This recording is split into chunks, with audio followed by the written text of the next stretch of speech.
Supreme Court of India Ramji Lal Bairwa and another versus State of Rajasthan and others decided on November 7, 2024 INSC 846 facts of the case, FIR under sections 354A, 342, 509 and 504 of IPC and sections 7 and 8 of the POCSO Act and sections 3, 1, R, 3, 1, S, 3, 1, B, and 3, 2, 7, of the SC/ST Act was registered at the instance of the father of the victim. Allegations are that on January 6, 2022 when the victim child, then a student of class 11th in higher secondary school was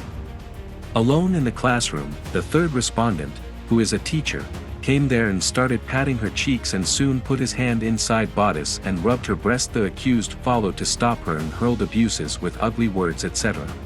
The third respondent herein compromised the matter with the fourth respondent, who is the father of the victim. High Court, despite the opposition by the learned public prosecutor, allowed the said petition and quashed the subject FIR. Findings of the court. It is to be noted that the complaint which led to the registration of the FIR was filed on January 8, 2022 and the compromise was entered into between the third and fourth respondents within a few weeks thereafter. On January 31, 2022, a perusal of the impugned order would reveal that without even referring to the alleged offense and thereby without looking into the nature and gravity of the offense, solely relying upon the compromise FIR was quashed. It is also to be noted that after quashing the FIR and further proceedings, the SHO of the police station concerned was directed to file a closure report with the concerned judicial magistrate within a period of 1 month from the date of receipt of a copy of the order. We are at a loss to understand how the High Court arrived at the conclusion that in the case on hand a dispute to be resolved exists between the parties and further that to maintain harmony,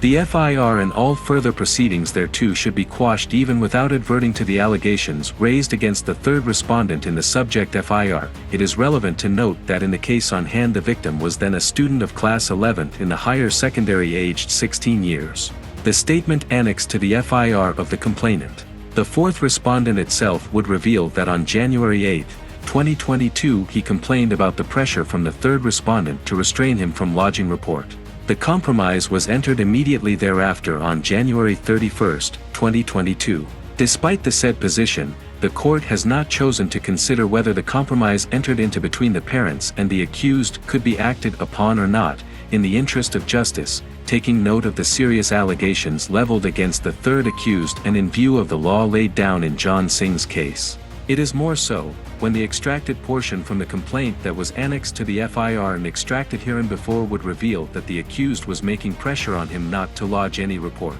Despite giving such statement in the complaint, within a couple of weeks, the accused managed to compromise the case with the fourth respondent and his wife when an incident of the aforesaid nature and gravity allegedly occurred in a higher secondary school, that too from a teacher. It cannot be simply described as an offense which is purely private in nature and have no serious impact on the society. We have no hesitation to hold that in cases of this nature, the fact that in view of compromise entered into between the parties, the chance of a conviction is remote and bleak also cannot be a ground to abruptly terminate the investigation, by quashing FIR and all further proceedings pursuant thereto, by invoking the power under Section 482, CRPC in the said circumstances. This appeal is allowed. Consequently, the FIR investigation and criminal proceedings pursuant thereto subject nature of the report to be filed under Section 173, 2, CRPC, be proceeded with against the accused, in accordance with law.